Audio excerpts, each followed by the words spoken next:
তাহলে মেগাস্টার সাকিব খানের তাণ্ডব সিনেমাতে আফরান নিশোর ক্যামিও থাকতে চলেছে।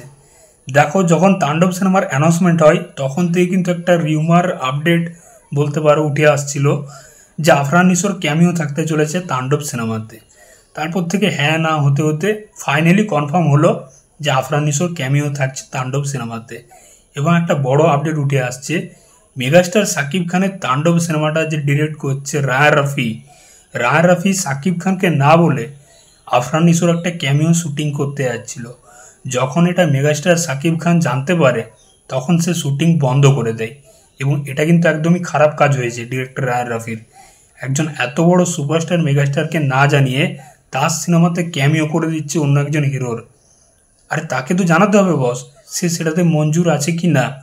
এটা রায় রাফি সত্যি ভালো করেনি। তো তারপর সাকিব খান শুটিং বন্ধ করে দেয় এবং রায় রাফি অনেক রিকোয়েস্ট করে অনেক বোঝায়। ফাইনালি মেগাস্টার সাকিব খান বোঝে এবং সে মত দেয়। তো ডিরেক্টর রায় রাফি জানিয়েছে এই যে আফরান নিশোর ক্যারেক্টারটা, তাকে মেগাস্টার সাকিব খানের সাথে তাণ্ডব সিনেমাতে একসঙ্গে স্ক্রিন শেয়ার করতে আমরা দেখতে পাবো না। এই আফরান নিশোর ক্যারেক্টারটা একদম স্ট্যান্ড অ্যালোন একটা ক্যারেক্টার হবে। ওই সুড়ঙ্গর মাসুদের ক্যারেক্টারটা হবে শোনা যাচ্ছে। তো সিনেমার একদম পোস্ট ক্রেডিট সিনে যেরকম রোলেক্সের ক্যারেক্টারটা এসেছিল, ঠিক ওইরকম পোস্ট ক্রেডিট সিনে আমরা আফরান নিশোর ক্যারেক্টারটাকে দেখতে পাবো।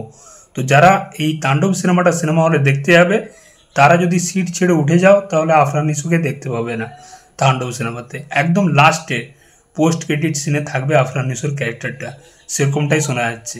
এবং মেগাস্টার সাকিব খান এখনও পর্যন্ত আফরান নিশোর সাথে স্ক্রিন শেয়ার করতে চাইছে না। এটা একটা ভালো ডিসিশন বলতে পারো। তো সত্যি আমি এক্সাইটেড সিনেমাটার জন্য। একসঙ্গে দুজনকে স্ক্রিনে না দেখতে পেলেও একই সিনেমাতে থাকবে। তো এক্সাইটেড, দেখা যাক কেমনভাবে রাফি এই ইউনিভার্সটা ক্রিয়েট করে এবং পরবর্তীতে সুড়ঙ্গ 2 হয় নাকি অন্য কোনো সিনেমা আফরান নিশোকে নিয়ে, সেটার জন্য এক্সাইটেড রইলাম। তো যারা এটা বলছিল যে আফরান নিশো থাকবে কি থাকবে না, অফিসিয়ালি কনফার্ম হয়ে গেল আফরান নিশো ক্যামিও চরিত্রে থাকতে চলেছে এবং তার ক্যারেক্টারটা একসঙ্গে স্ক্রিন শেয়ার করবে না সাকিব খানের সাথে। চলো, এটা একটা গুড নিউজ বলা যায়। তো তোমাদের মতামত অবশ্যই জানিও কমেন্ট বক্সে। চললাম, আবার দেখা হচ্ছে পরের ভিডিওতে। চ্যানেলটায় নতুন হয়ে থাকলে অবশ্যই সাবস্ক্রাইব করে যাও বস। টাটা।